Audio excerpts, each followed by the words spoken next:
Welcome to my channel Pralay দা study. তো আজকের ক্লাসে আমরা এমন কিছু ইংরেজি ফ্রেজের ব্যবহার শিখব যেই ফ্রেজগুলি আমরা প্রায়শই বিভিন্ন পত্রপত্রিকা এবং বই পুস্তকে পেয়ে থাকি। তো ভালো ইংরেজি শিখতে হলে এই ফ্রেজগুলির ব্যবহার জানা অবশ্যই দরকার।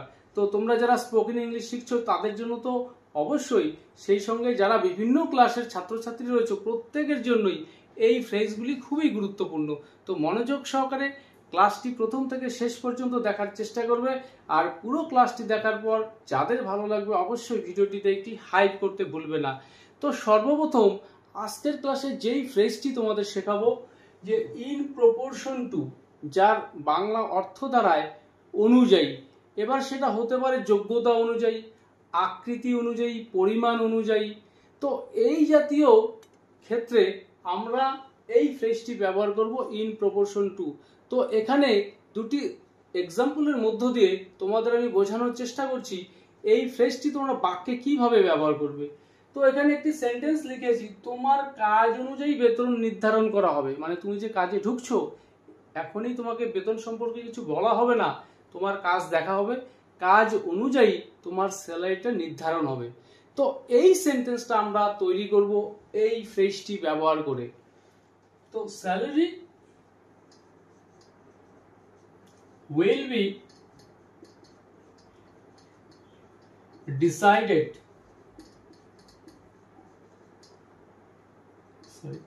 the salary will be decided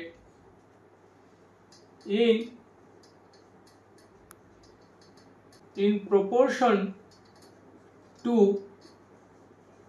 your work. The salary will be decided in proportion to your work. তোমার কাজের ভিত্তিতে স্যালারি নির্ধারণ করা হবে।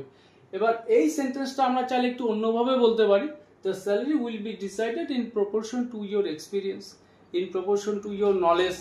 অর্থাৎ বিভিন্নভাবে আমরা সেন্টেন্সগুলো তৈরি করতে পারবো। তাহলে ইন প্রপোর্শন টু এই ফ্রেজটির যেটা অর্থ দাঁড়ায় অনুযায়ী। তো পরের সেন্টেন্সটি লক্ষ্য করো, অপরাধ অনুযায়ী শাস্তি হওয়া উচিত। অর্থাৎ যে যেরকম অপরাধ করবে সেই অপরাধের প্রকৃতি বা অপরাধের ধরন অনুযায়ী শাস্তিটা হওয়া উচিত। তো এই সেন্টেন্সটাকে আমরা কিভাবে বলবো এই ফ্রেজটিকে ব্যবহার করে। তো পানিশমেন্ট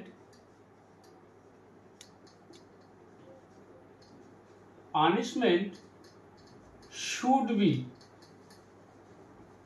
অর্থাৎ পানিশমেন্ট হওয়া উচিত, punishment should be in proportion to the crime.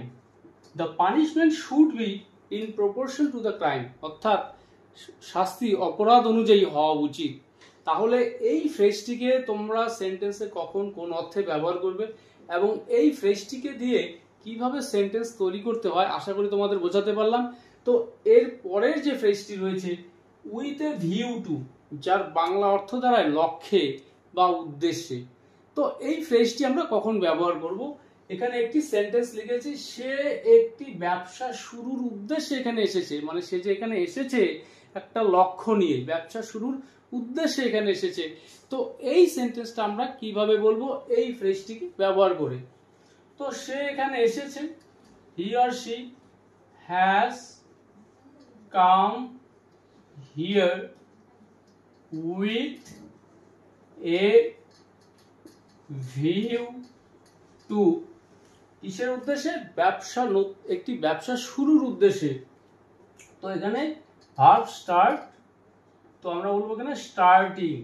তো he has come here with a view to starting a business. He has come here with a view to starting a business. সে একটি ব্যবসা শুরুর উদ্দেশ্যে বা ব্যবসা শুরুর লক্ষ্যে এখানে এসেছে। তাহলে এই যে ফ্রেজটি with a view to sentence আমরা কিভাবে ব্যবহার করব। তো এখানে সেন্টেন্সের যেই বিষয়টা সম্পর্কে আমরা বলবো, তারপরে উইথ এ ভিউ টু এই ফ্রেজ এবং এখানে উইথ এ ভিউ টু এর পর যে আমরা ভার্বটি নিয়ে আসবো সেই ভার্বের সঙ্গে আমরা আইএনজি অ্যাড করব। তো পরের সেন্টেন্সটি লক্ষ্য করো, সে তার বন্ধুর সাথে সাক্ষাতের উদ্দেশ্যে কলকাতা যাচ্ছে বা সাক্ষাতের লক্ষ্যে কলকাতা যাচ্ছে। তো এই সেন্টেন্সটা তৈরি করব আমরা এই ফ্রেজটিকে ব্যবহার করে। তো সে যাচ্ছে, হি or she is going to Kolkata with a view two. তো কিসের উদ্দেশ্যে যাচ্ছে? সাক্ষাতের উদ্দেশ্যে। তো এখানে ভার্ব হচ্ছে সাক্ষাৎ করা, মিট। তো এখানে আমরা বলবো মিটিং। তো she is going to Kolkata with a view to meeting her friend. সে তার বন্ধুর সঙ্গে সাক্ষাতের লক্ষ্যে বা সাক্ষাতের উদ্দেশ্যে কলকাতা যাচ্ছে। তো পরের পরের যে ফ্রেজটি রয়েছে ফর গুড, যার অর্থ হচ্ছে চিরতরে বা পার্মানেন্টলি, যেটা আমরা বলে থাকি। তো এই ফ্রেজটিকে আমরা কখন সেন্টেন্সে ব্যবহার করব এবং কোন অর্থে? তো এখানে সে চিরতরে ধূমপান ছেড়ে দিয়েছে, মানে আর ধূমপান করবে না। লোকটি চিরতরে দেশ ছেড়ে দিয়েছে, অর্থাৎ আর দেশে ফিরবে না, পার্মানেন্টলি চলে গিয়েছে। এই রকম সেন্সে আমরা এই ফ্রেজটিকে ব্যবহার করব ফর গুড। তো এই যে ফর গুড ফ্রেজটির আক্ষরিক যেটা অর্থ দাঁড়ায়, মনে হতে পারে ফর গুড অর্থাৎ ভালোর জন্য, বাট এটাকে সেন্টেন্সে ঠিক এই অর্থে ব্যবহার করা হয় না। এর যে অর্থ দাঁড়ায় পার্মানেন্টলি। তো সে চিরতরে ধূমপান ছেড়ে দিয়েছে, he has given up smoking। বা এখানে আমরা অন্য ভার্বও ব্যবহার করতে পারি। হি হ্যাজ লেফট স্মোকিং ছেড়ে দিয়েছে, he has given up smoking for good, অর্থাৎ পার্মানেন্টলি, সব সময়, চিরতরের জন্য।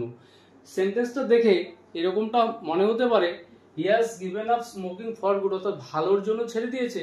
অ্যাকচুয়ালি অর্থটা সেরকম নয়, সেই অর্থে ব্যবহার করা হয় না এই ফ্রেজটি। তো এর পরের যে সেন্টেন্সটি রয়েছে, লোকটি চিরতরে দেশ ছেড়ে দিয়ে চলে গেছে চিরতরে। তো এই সেন্টেন্সটা আমরা কিভাবে বলবো? The man has left the country for good। লোকটা চিরতরে দেশ ছেড়ে চলে গিয়েছে।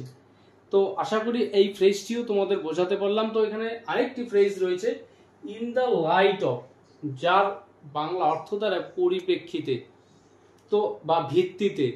তো এখানেও একটি সেন্টেন্স লিখেছি সাম্প্রতিক ঘটনার পরিপ্রেক্ষিতে আমরা ভ্রমণটা স্থগিত রেখেছি। মানে সাম্প্রতিক ঘটনার পরিপ্রেক্ষিতে, অর্থাৎ সাম্প্রতিককালে যে ঘটনাগুলো ঘটেছে, জঙ্গি হামলা হয়েছে, অনেক মানুষ নিহত হয়েছে, এই ঘটনাগুলোর পরিপ্রেক্ষিতে বা ভিত্তিতে আমরা এই ভ্রমণটা স্থগিত রেখেছি। তো এই রকম সেন্সে আমরা এই ফ্রেজটি ব্যবহার করব in the light off.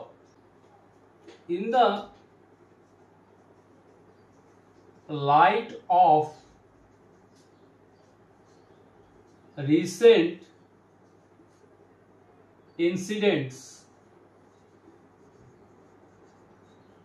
light of recent incidents, we have stopped our journey। In the light off recent incidents, অর্থাৎ সাম্প্রতিক ঘটনাগুলোর ভিত্তিতে, পরিপ্রেক্ষিতে, we have stopped hour journey, আমরা আমাদের জার্নিটাকে স্থগিত রেখেছি।